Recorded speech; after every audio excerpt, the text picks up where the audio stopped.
Salut les mutants, c'est John Coffey de la Marvel Team, donc bienvenue pour cette nouvelle vidéo. Aujourd'hui, on va parler de la génétique golden des Asiatiques, un peu comme on a fait avec celle sur les Renois, sauf que là, voilà, c'est version Asie. L'objectif de cette vidéo, encore une fois, c'est vraiment de vous montrer jusqu'où on peut aller naturellement en musculation, notamment quand on a une excellente génétique. Ça vous évite voilà, de tomber sur des chargés qui vous font croire que ouais, t'inquiète, tu peux le faire, alors que non, ces mecs sont dopés. Donc voilà, il y aura des comparaisons comme dans l'autre vidéo, etc., etc. Je tiens à préciser aussi qu'on va plus parler de l'Asie de l'Est. Parce que l'Asie, bon, c'est assez large, les profils sont assez différents. Si on regarde les personnes de l'Asie du Sud-Est, type Inde, voilà, ils n'ont pas exactement les mêmes, on va dire, caractéristiques physiques que ceux d'Asie de l'Est, pareil pour les Turcs, tout ça. Donc voilà, on fera d'autres formats de vidéos pour tout ce qui va dire Turc, Inde, je sais pas quoi. Et là, on va plus rester focus sur l'Asie de l'Est. Je voulais revenir sur certains points qui m'ont été reprochés dans la dernière vidéo, la génétique golden des Renois. On m'a dit, oui, tu dis que la génétique c'est seulement la masse et la sèche, mais c'est faux, il y a aussi la longueur des clavicules, quoi d'autre, les insertions musculaires, etc., etc. J'ai envie de dire quelque part, oui, vous n'avez pas tort, mais là on parle de quoi? On parle de bodybuilding. Bodybuilding, ce qui nous intéresse, c'est la masse et la sèche. C'est-à-dire, tu peux avoir les meilleures insertions musculaires du monde, si t'es un gros lard, ça sert à rien. Voilà, j'espère que je suis clair. Ou bien, voilà, les clavicules longues, ce que tu veux, fémur long, ce que tu veux, super sec, 8 abdos. Si t'es un squelette, c'est-à-dire que t'as pas de masse musculaire ou très peu, ça ne nous intéresse pas non plus en bodybuilding. Nous, on fait pas des analyses morpho-anatomiques par peuple en disant oui, les un tel sont beaucoup plus grands, un tel sont beaucoup plus petits. Non, on parle de ce qui nous intéresse principalement en musculation, c'est-à-dire le rapport entre masse musculaire et sèche. J'espère être assez clair, hein. C'est tout ce qu'on recherche en musculation, c'est la masse musculaire et la sèche. Ça va pas plus loin, c'est le truc principal hein, qu'on recherche en musculation. C'est le meilleur ratio entre les deux. Ensuite, bien évidemment, il y a des points forts, des points faibles qu'on peut retrouver selon, on va dire, entre guillemets, les différents peuples. Il y a des trucs comme ça. Ça, bon, on va en parler selon nous, hein, selon nos observations. Quel point fort on a pu retrouver plus chez les Asiatiques, quel point faible on peut plus retrouver chez eux, ou bien chez les Noirs, ou ce que tu veux. On va en parler rapidement de ça aussi. Les points forts en termes de musculation, je parle, parce qu'après on va me dire, oui John, tu dis donc que les races existent, et donc oui, parlons du QI aussi, parlons du... je vous vois venir, je vous vois venir. Donc on va commencer par vous montrer les physiques de ces bodybuilders hein, asiatiques qui se disent naturels, hein, ce qui équivaut à une blague, mais bon, c'est pas très grave.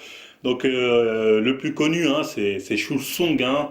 C'est vraiment, je pense, le plus connu dans les bodybuilders asiatiques qui jure, je suis naturel, je vous le jure. Là, honnêtement, il n'y a même pas besoin d'avoir un débat de oui, mais pourquoi tu penses qu'ils sont chargés? Si tu en as encore à te poser cette question, c'est que voilà, je t'invite à regarder nos anciennes vidéos parce que là, il y a du boulot quelque part. Même quand il fait ce genre de avant-après, où voilà, on pourrait se dire, ah, ben peut-être que là, il était naturel. Non, là, il était chargé comme never et après, il est chargé comme never ever. Faut que ce soit très clair. Shul Sung, naturel, j'ai peut-être quand il avait 16 ans et encore. Donc très clairement, les différents bodybuilders qu'on peut voir souvent, en tout cas les bodybuilders asiatiques, autour de Shul Sung ou même dans les compétitions ou sur Instagram aussi, ils sont très nombreux. La plupart, c'est des physiques de chargés. Hein. Il n'y a pas de débat à avoir. Ils sont chargés, donc c'est vraiment pas des exemples à suivre quand on veut un exemple de bodybuilder naturel. L'autre exemple physique à ne pas suivre, c'est les haltérophiles et les powerlifters, je crois, asiatiques, qui ont de très bons niveaux d'ailleurs, mais qui affichent des physiques qui ne représentent pas les physiques que vous pouvez atteindre naturellement. Parce qu'il faut savoir que ces gens-là, qui lèvent des charges monstrueuses, sont chargés. Hein. Ils tournent aux stéroïdes comme les bodybuilders, après pas aux mêmes doses. Parce que c'est sûr que si on les compare, on pourrait se dire ah mais ils sont moins massifs que les bodybuilders que tu nous as montrés, donc peut-être eux sont naturels. Or que non, ça c'est des physiques quand même qui sont bien volumineux et très très secs. Donc clairement, de toute façon, les power et les haltérophiles sont chargés. Hein. Là-dessus, il n'y a pas de débat non plus à avoir. Hein. Je préparerai une vidéo bientôt d'ailleurs sur le cas des haltérophiles et des powerlifters, parce qu'on les voit de plus en plus frimés en mode ouais, regardez, nous naturellement on lève je sais pas combien de charges.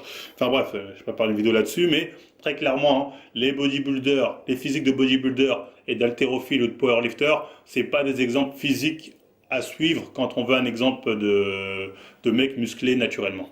Les physiques de femmes non plus, hein, mais bon, ça on en reparlera dans une autre vidéo. Donc l'autre exemple que certaines personnes peuvent suivre, c'est celle des acteurs asiatiques, notamment Bruce Lee et Jackie Chan aussi, voilà, qui ont de bons physiques. Certaines personnes peuvent se dire, ah ouais, moi c'est le genre de physique que je veux, ah ouais, donc je vais faire de la muscu pour ressembler à ça. Bon déjà, il faut garder à l'esprit que Jackie Chan et Bruce Lee, c'est pas des bodybuilders, c'est-à-dire c'est pas des mecs qui faisaient de la musculation pour prendre de la masse musculaire. C'est des mecs, voilà, ils faisaient certainement de la musculation, mais plus pour garder la forme. Donc ça représente pas non plus le potentiel musculaire que peut atteindre généralement un asiatique, même s'ils sont très bien, hein, notamment pour tu vois, physiquement ils sont très bien. Si on va sur d'autres acteurs, là où ça va être plus des mecs qui poussent pour prendre de la masse, il y a l'acteur qui a joué dans Mortal Kombat, qui lui affiche un très bon physique, hein. Il y a lui, et il y a l'autre acteur aussi qui a joué dans, comment il s'appelle, dans Black Mirror, hein, la saison 5 je crois, qui lui aussi affiche un physique qui est pas forcément volumineux, mais qui est ultra sec. Ultra sec. Donc là, on a plus des exemples de mecs qui poussent vraiment pour prendre de la masse et qui sont acteurs qui pourraient être des exemples potentiellement. Encore une fois, hein, faut toujours garder en tête que ces mecs-là, c'est des acteurs, notamment des acteurs hongkongais. Donc je vous rappelle ma vidéo sur les transformations hollywoodiennes. Là, c'est pareil dans tous les cinémas, hein, Bollywood, Hong Kong, où tu veux. Quand tu dois avoir un physique présentable pour un film, voilà, il faut que ça aille vite. Et généralement, pour que ça aille vite, ils utilisent des produits dopants. Encore pour le physique, honnêtement, bon, j'allais dire du mec de Mortal Kombat, je veux bien croire hein, que ce soit un physique atteignable naturellement. Pour celui de Black Mirror, bah, il n'est pas massif comme j'ai dit, mais il est franchement ultra sec, hein. Donc je me pose des questions sur son cas, hein. Voilà, il est suspect, hein. Honnêtement, pour moi, il a dû utiliser quand même certains produits pour être aussi sec à ce niveau-là. Après, bref, enfin bref. Là, c'est Hollywood, enfin c'est le cinéma hongkongais, le doute est permis. Donc ensuite, dans les plus gros gabarits hein, chez les Asiatiques, en tout cas chez les acteurs, on a Bolo Yeung, hein, je ne sais pas si vous connaissez, c'est le mec qui a joué dans Tous les coups sont permis. Et lui, bon, certains peuvent dire, ouais, lui, il est naturel parce qu'il est massif, mais il est pas sec, tout ça, il est gras ou je sais pas quelle connerie. Non, Bolo Yeung est chargé là-dessus. Il y a pas, voilà, il est beaucoup trop massif. En plus, je rappelle que c'est un mec qui a fait des compétitions dans sa jeunesse de bodybuilding. Hein, je crois qu'il était Mister Hong Kong. Donc clairement, oui, il a usé de produits dopants. Il a dû en user encore par la suite. D'ailleurs, Bolo, hein, c'est le seul acteur asiatique connu que je connais, ouais, qui a un tel niveau, une telle masse musculaire. Hein. Après, je comme ça, je vois pas d'autres acteurs, hein. Mais il n'est pas naturel, donc c'est pas non plus un bon exemple à suivre. Là, on va vous montrer hein, les physiques qui, selon nous, sont atteignables naturellement hein, pour certains asiatiques qui ont une bonne génétique pour voilà les physiques que vous pouvez espérer atteindre, sinon sur le plus long terme. Hein, je vous laisse regarder un peu ce genre de physique. Là, faut savoir que les différents physiques que vous allez voir, on est autour des 70 kg, c'est-à-dire c'est des physiques qui peuvent paraître massifs en photo, mais qui ne le sont pas forcément en vrai, un peu comme l'acteur qui a joué dans Black Mirror, comme je vous l'ai dit. Mais voilà, quand tu es plutôt fin et bien tracé, tu arrives à avoir un bon, en tout cas en photo, à ressortir avec un bon volume musculaire. Hein, on a déjà parlé de ça dans une vidéo. Le plus gros gabarit que vous allez voir dedans, c'est un mec qui fait 81 kg. Hein, j'ai oublié sa taille, mais je sais qu'il était à 80 kg. Donc, mais bon, en termes de rapport masse sèche, c'est les meilleurs rapports qu'on peut trouver chez les Asiatiques. Hein. Ça, c'est indéniable, hein. C'est de très bons physiques. Et si on compare les physiques que vous venez de voir à ceux de la vidéo génétique des Noirs, on peut voir que les Asiatiques, généralement, sont moins massifs. C'est-à-dire ils construisent du muscle, ils construisent bien du muscle comme tout le monde, hein, comme on vous l'a montré, mais c'est toujours même moins que les Renois. On peut facilement l'observer, mais ils sont pour autant tout aussi secs hein, quand ils ont une bonne génétique. C'est-à-dire au niveau de la sèche naturelle, c'est kiff-kiff.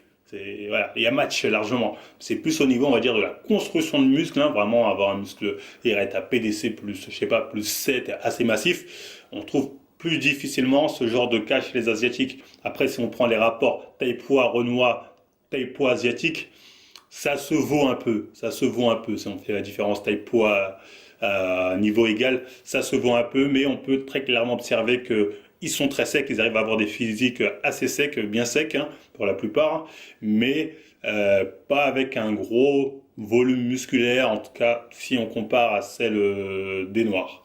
Par contre, il y a un point fort récurrent hein, qu'on peut observer chez les Asiatiques, c'est le point fort mollets-jambes. Généralement, ils ont tous d'excellents mollets, de gros mollets et de grosses jambes, hein, notamment quand ils se mettent sérieusement à la musculation. Ils prennent facilement du volume au niveau des jambes.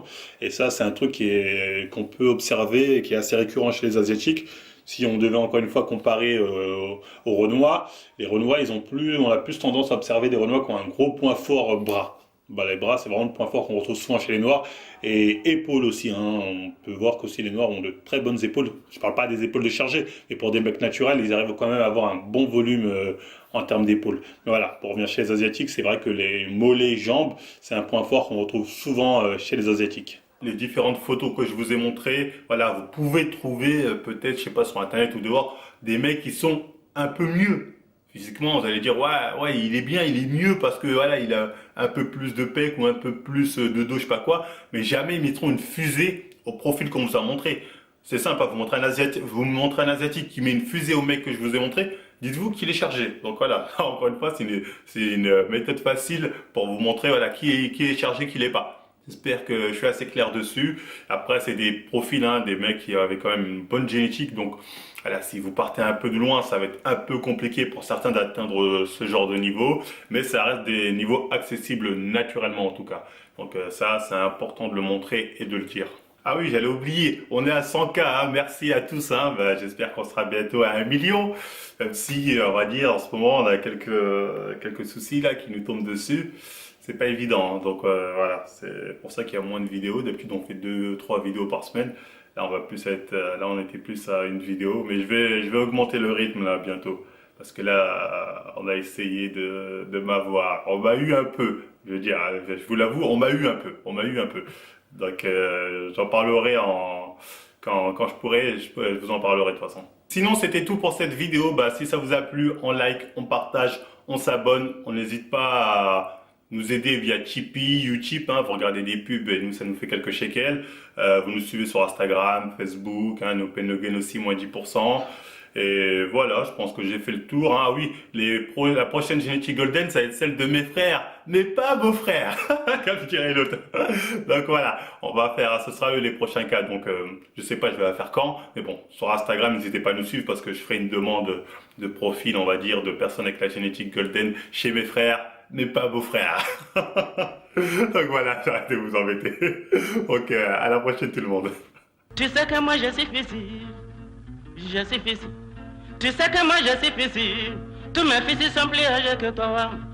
Karijata yelele, Sunungun yelele, Biratige yelele, Ablahi yelele, Karijata yelele, Ambiela jele a jele niye, Akoshon, Bracha, Checha, Malabri, Petit n'improuvant provocateur.